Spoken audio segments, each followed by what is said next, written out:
Hey everyone, welcome back to the channel. This is my Transformer 1 review. Uh, Warning ahead, this will be spoilers for those who haven't watched the movie that has been out for a couple of weeks. For the good reviews, I'll start with my cons. So my cons, first con is the movie is not long enough. The movie is only an hour and 45.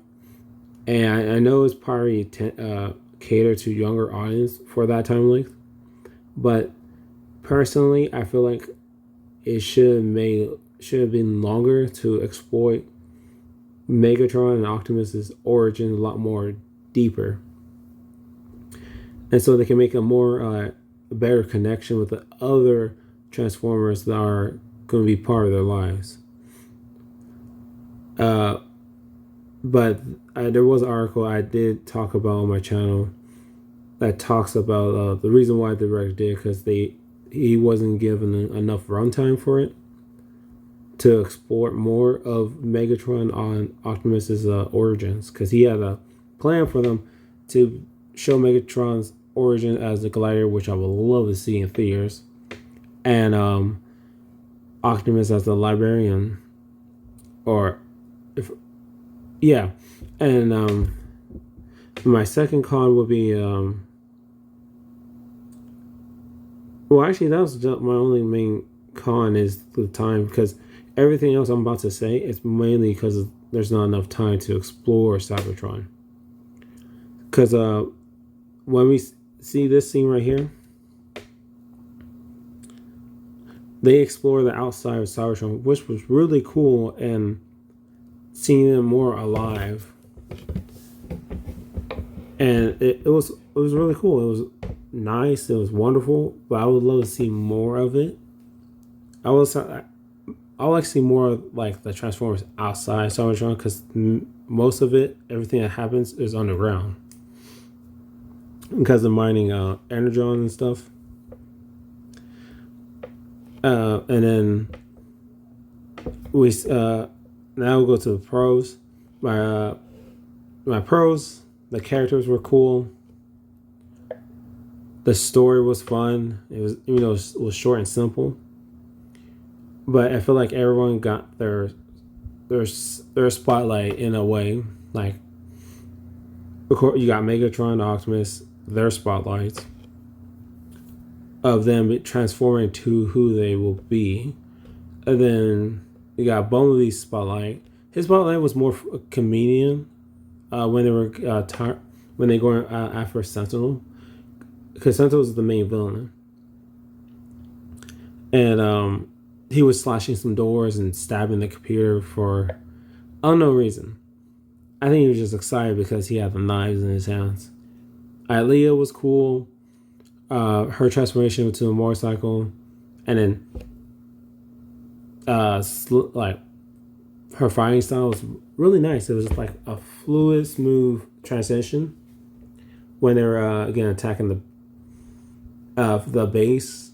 Oh man, they're at this base where Starscream was the leader of the Decepticons. Well, they're not called Decepticons, but I forgot the name of the base and what they were called. I think they're called Raiders, if I remember correctly.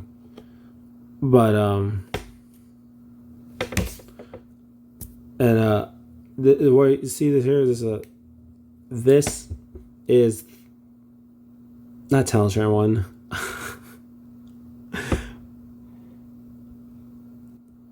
We got the Quintessa, which they look different, but I prefer I like the design. It looks more organic and stuff, because the original Quintessas in the Transformers Cybertron show from Netflix and the animated TV show, they were more robotic. But it was really cool because it gave it a different appearance. But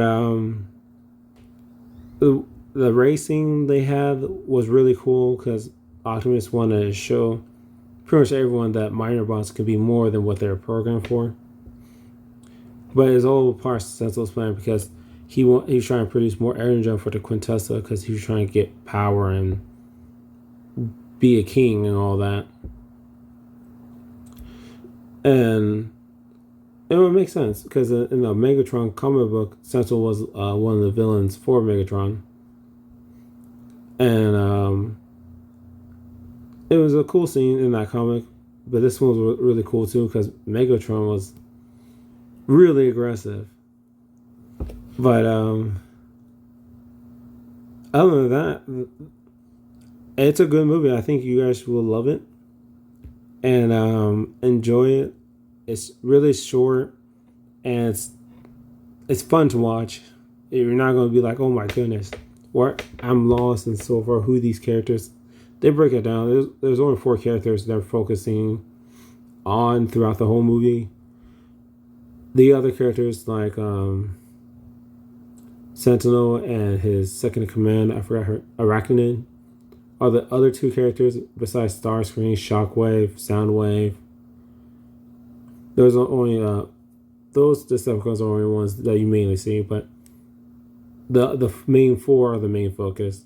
So what you're seeing right now is concept art designs that I found that has been released, and it was really cool. I enjoyed those concept art designs because they look more Cybertronian, especially how they were doing their chests. My personal favorite one would be B because I like that more. But if I had to go like a second and a third would be D. Second would probably be F. But yeah, it was just these are just chests. They're the T-Cog designs because in the movie, Sentinel removed their T-Cog designs so they can have minor bots to harvest Energon, like I mentioned for the Quintessence. But other than that, it's a really simple plot. At the end of the movie, Optimus became Optimus Prime, Megatron became Megatron, leader of the Decepticons, and the flow of Energon came back because of Optimus, if I remember correctly. Because he got the Allspark and stuff. Not the Allspark, the Matrix of Leadership, that's what it was. Because he was trying to prevent Megatron from killing Sentinel because it's not the way.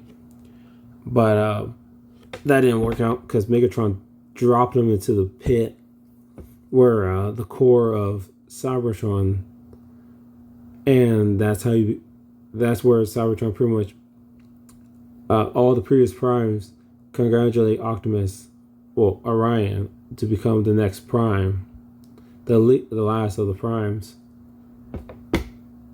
because he showed selfishness. He self-sacrificed, even though Sentinel deserved it, which he died still, regardless. But it was just showing there were two different paths. My second con will be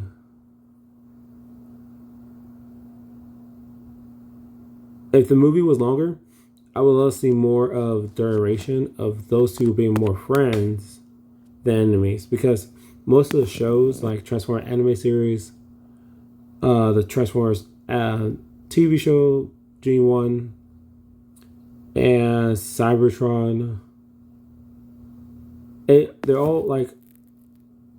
were all enemies from the get-go. They were never friends or allies. I know Variant Comics, the YouTube channel, they also talked about it, how the Transformers weren't the Optimus and Megatron weren't really friends initially. They were just enemies off the bat.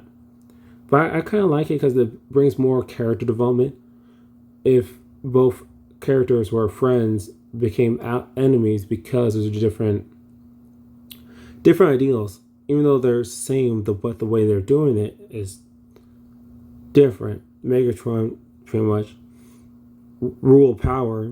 Optimus, there's pretty much working together to bring the peace of finding all this corruption.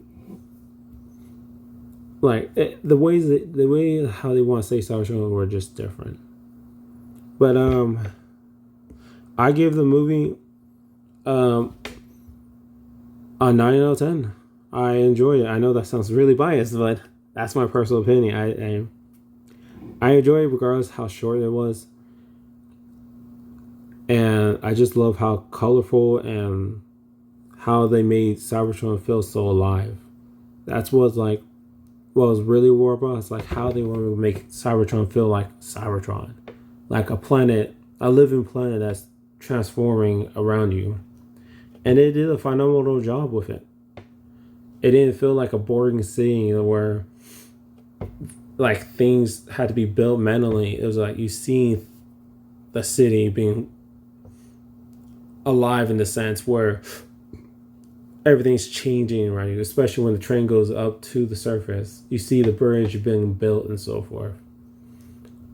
And it was really cool. And seeing like this like a base operation on the surface and covering like in dust and vines, which is weird because the Cybertron is made of metal, so there shouldn't be any type of plantation, but it could be like a different type of plantation that's not really like actual organics and stuff, because they show like Cybertron deers, which was weird, but kind of cool and creative. And so, yeah, I recommend you guys go enjoy it and watch it. And you guys won't get lost. It's just a quick movie. And if you do, let me know how you like it. Have a great day and take care. Bye.